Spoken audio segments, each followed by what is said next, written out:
Now, welcome everyone. As we are holding on Naf Kufteh Zayin, and we could welcome in. I see we have Jack Silverman, Richard Rosenzweig. I see we have Naftali Jablin and Shagi joining us, and Abe Arbach. Welcome everyone. It's nice to have everybody joining us on this wonderful Guten Mayid. It is already. The way I count the Spizen, it's already the Maya Spizen, the Spizen of Moshe Rabbeinu. I used to go to the Bava Basra with people from my Daf Yomi on this night. We are holding 4 lines from the top of Kufteh Zayin Amud Aleph. Vayoimru, and they said, Yerushas Pleita leBinyamin. There should be a remnant of inheritance for Binyamin. V'lo yimachar shevet mi Yisrael, and a tribe should not be blotted out from Yisrael. Now, this is talking about that the terrible, tragic time of the Pelegish Begiva, where there was a civil war, and the shevet Binyamin was almost wiped out. There was left over 600 men from Shevet Binyamin. Now here we really have to worry that if the Yerusha would pass to a daughter, then the Yerusha would go out of large chunks of Binyamin would pass over to other Shvatim. So Reb Yitzchak Debei Reb Ami, from the fact that it says in the Pasuk that there should be a remnant of Yerusha for Binyamin, Malamid shehisnu al shevet Binyamin, they stipulated with the tribe of Binyamin, shaloi tirish bas haben in ma'achim, that the daughter of a son is not Yairish with other sons. Now, of course, all the time she would, but over here, since the girl would cause the Yerusha to pass out of the shevet, they made an exception. Rabbi Yechon ben Yochai. Rabbi Yechon said in the name of Rabbi Shimon ben Yochai, Kol she'ena maniach ben liyarshay, if somebody doesn't leave a son to inherit him, HaKadosh Baruch Hu mali alav evra, Hashem is full of wrath. Now, of course, we have to learn that this means for lack of trying. I mean, if a person tried, then you can't have a taina on him. But if it's for lack of trying, then Hashem is angry. If you don't have a son, then it will be transferred to the daughter. And it says, a day of anger is that day. That's referring to the day of Gehenna. So we see that if the nachla has to be passed to a daughter because there's no son, Hashem gets angry. Asher ein khalifa islamai, if a person doesn't have a replacement, v'lo yiru elokim, it shows that he's not God-fearing. Rabbi Yechon and Rabbi Shimon Levi, it's machlokes Rabbi Yechon and Rabbi Shimon Levi. Chad amar kol she'ena meniach ben. This refers to somebody who doesn't leave a son to replace him. Hashem, it's a sign that he's not a Yari Elikim. The Chad amar kol she'ena meniach talmud, whoever doesn't leave a disciple. Says the Gemara, Tistayim Rabbi Yochanan Dama Talmud. It's Rabbi Yochanan who says if he doesn't leave a disciple. Dama Rabbi Yochanan, because Rabbi Yochanan used to say when he wanted to comfort people that lost a child, he would say, Dain Garma Dasira Bir. This is the bone of my last son, my 10th son. He buried 10 children, and he kept the bone. It was a tooth that's not matame. He kept it as a comfort to people that they shouldn't think that they're terrible. So obviously, he didn't leave a son to replace him. So it must be that when he said it's not God-fearing, it means a Talmud. So the Gemara says, Tistayim de Rabbi Yochanan Amar Talmud. That's a good proof. But Rabbi Yochanan Amar Talmud, Rabbi Shimon Levi Amar Ben. He must be that if you didn't leave a son. Says the Gemara, Aiva Rabbi Shimon Levi, also Lebeit Tamya, he didn't go to comfort a mother, Ela Lebei Man de Shachav B'lei B'nei, if he died without a son. Dechsib Bachai B'chai B'cha L'haylech, cry for those that went on. Vam Rabbi Yudam Rav L'haylech B'lei Ben Zachar. So you see he visited, that means that he held that the person is a Yerushalayim. Otherwise, why would he go visit him? El Rabbi Shimon Levi Udamar Talmud, if he doesn't leave a Talmud as a replacement. Or Rabbi Shimon Levi Udamar Talmud, Rabbi Yochanan Amar Ben. But Rabbi Yochanan said, Dein Gamad Asira Bir, not going to say Rabbi Yochanan wasn't God-fearing. Kasha to Rabbi Yochanan, Rabbi Yochanan says, well, like Kasha, Hadi Day, he said, then Gamadasi Rabir. Hadi Rabbi, in the name of Reb Shimon ben Yochai, he said, if you don't leave a son, that's a sign that there is no fear of heaven. Darsha Pinchas ben Chama Maidich Siv, V'Hadad Shama b'Mitzrayim, and Hadad heard in Mitzrayim, Ki Shochav David im Avaisav, that David lied down with his forefathers, V'chi Meis Yoav Sarat Tzva, and Sarat Tzava, and Yoav, the captain of the host, died. So the Gemara says, Mipnei Ma b'David Nemra b'Yishchiva. Why by David does it say lying down? Or by Yoav Nemra b'Misa, and by Yoav it says death.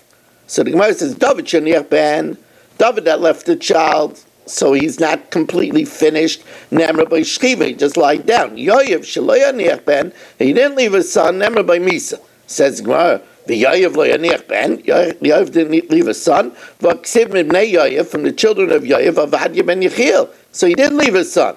Ela David sheniach ben k'maisa, he left the son on his level, namely Shlomo HaMelech, Nemra b'Yishchiva. Yoav shelo yaniach ben k'maisa, he didn't leave him a malamakam, a son like him, Nemra b'Misa. Darsha Pinchas ben Chama, kosher aniyos b'sek beisei shel adam. Poverty is worse in a person's house, more than 50 makas. Poverty is a terrible thing. We know. It says, Ani chashiv kameis. You see a person struggling with poverty, you should know it's worse than 50 makas. Shenemar, it says by Ev said, Chanuni, Chanuni, show me favor, Atem Rei, you my friends, Ki yad Eloka nogabi, because the hand of God afflicted me. Now, since the makis was an etzba, was a finger, so a hand is 50. There were 10 makis, that was a finger, so a whole hand, which is 5 fingers, is 50. And his friends responded, he shomer, be careful, al tefen el oven, don't turn to injustice, because this is preferable, the 50 makas, from poverty. So poverty is worse than 50 makas.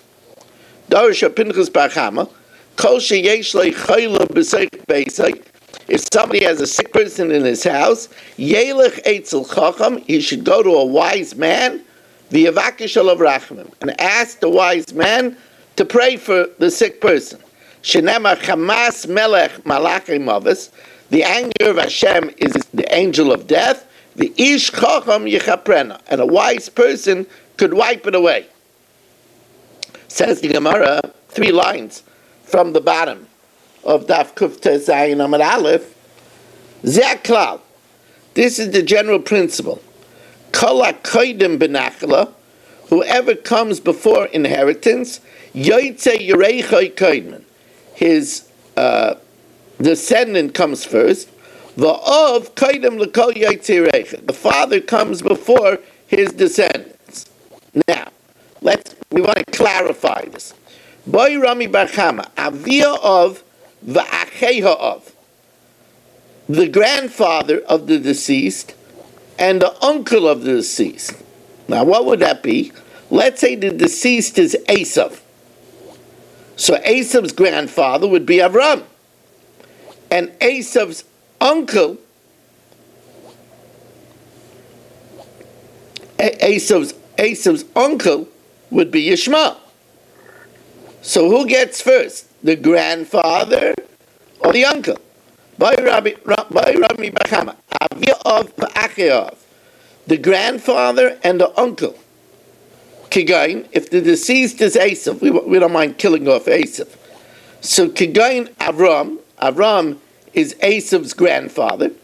Yishmael, and Yishmael is Esav's uncle, right? Because it's his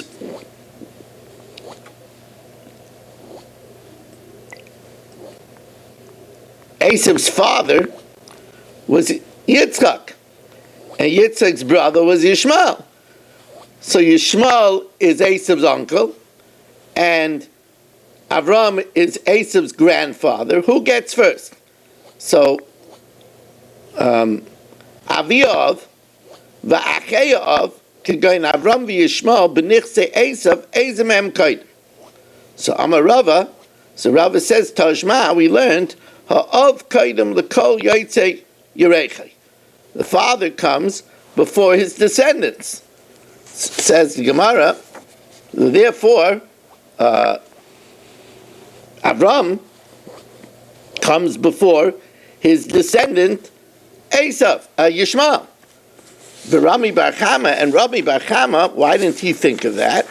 Says the Gemara as we turn to Kufta Zayin number base, Agav Churfei, because of his sharpness, Lo Yayin Ba. He didn't, because he was sharp. When you're sharp, you don't have to learn it slowly.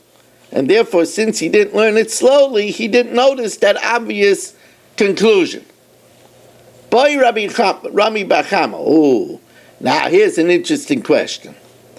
Avia of the Ochiv. What about the grandfather and the brother of the deceased? In other words, Esav is the deceased. His brother is Yaakov. His grandfather is Avram. Who gets first then? By Rabbi Bar Chama, Avia of Achiv, the grandfather and the brother of the deceased. Kegain Avram v'Yaakov b'nichse Esav, Ezem em kodim. Who comes first? So Amar Rava, so Rava says, Tajma, ha'av kodim l'kol yaitze yerechai. The father comes before all of his descendants. So now it sounds like that Yaakov is also a descendant of Avram. So therefore, Avram should come before even the brother. That's not the halacha. Don't get attached to that. Rami Bar Chama says, no, Yoitze Yerechai Shaloi. Only his immediate descendants. So Avram would come before Yishmael, the uncle, but not the brother, because the brother is the descendant of Yitzchak and not the descendant of Avram. Says Rami Bar Chama, Yoitze Yerechai Shaloi, only his immediate Yoitze Yerechai, V'loi Shel B'nai, and not the Yoitze Yerechai, V'loi Yoitze Yerechai Shel B'nai, not the Yoitze Yerechai of Yitzchak. And Hachinami Mistavra, the Ketani Zah Klal, Kol HaKodim B'Nachla, whoever is first in the Nachla, Yoitze Yerechai Kodim. And therefore, in the event that Esav died, and Avram was alive, and Yitzchak was alive, Yitzchak would inherit. V'ilu isei liYitzchak, Yitzchak Kodim. Hashnanami deleise Yitzchak inherits it in the grave, and then his son Yaakov gets it before his father Avram gets it. Yaakov Kodim Shmamina. So again, the brother of the deceased will get before the grandfather of the deceased. And that's the way it works. The way it works is first the son inherits, or any of the descendants of the son, then the daughter inherits, or any of the descendants of the daughter, and then the father inherits. If there's no father, then the brother inherits, and any of the descendants of the brother, then the sister inherits, any of the descendants of the sister, and then it goes back up to the grandfather. And if there's no grandfather, then it goes first to the uncle, and if not an uncle or his descendants, then an aunt and their descendants. Now, says the Mishnah, B'nai Slavchad, the famous B'nai Slavchad, Notlu Gimel Chalokim B'nachala. The daughters of Tzlafchad took 3 portions in the inheritance. We're going to see that our Mishnah holds that when they entered into Eretz Yisrael, the land was nischalcha to those that were Yotzei Mitzrayim. So since Tzlafchad was one of the Yotzei Mitzrayim, he had a portion, and since he didn't leave any sons, so the daughters of Tzlafchad got their father's portion as one of the Yotzei Mitzrayim. Now, besides Tzlafchad being a Yotzei Mitzrayim, Tzlafchad's father, Chefer, was also a Yotzei Mitzrayim. And therefore, he also had a chelik. And the daughters of Tzlafchad got their father's portion in his father Chefer's inheritance. And since Tzlafchad was a Bechar, he got a double portion. So they got the double portion. Let's see now the Mishnah inside. B'nai Tzlafchad, Notlu Gimel Chalokim Benachla. They took 3 portions in the inheritance. Chelik Avian, they got their father's portion. Shahaya Im Yaitze Mitzrayim, because he was a member of those that left Egypt. And Tzlafchad's father, Chefer, the Chelkai Im Achiv, they got his portion that he shared with his other brothers, B'nichsei Chefer, in their father's inheritance. And since amongst his brothers he was the Bechar, V'shaya Bechar Neitel Shnei Chalakim. So they got 2 portions in the inheritance of Chefer, their grandfather, and 1 portion in the inheritance of Tzlafchad, their father. Those are the 3 portions. Now, Rabbi said we are going to do now a 3rd block, because we're already getting ahead now for the second days. Because again, the second days is a tripler, so we have to make up two dafim. So we're going to do tonight 1 blot already to get ahead, since everybody is well rested after a 72-hour Yom Tov and rearing to go. Look at Mark. Mark says, did you say 3 or 30? No, Mark, I only said 3. Let's go. We have to move into the next volume.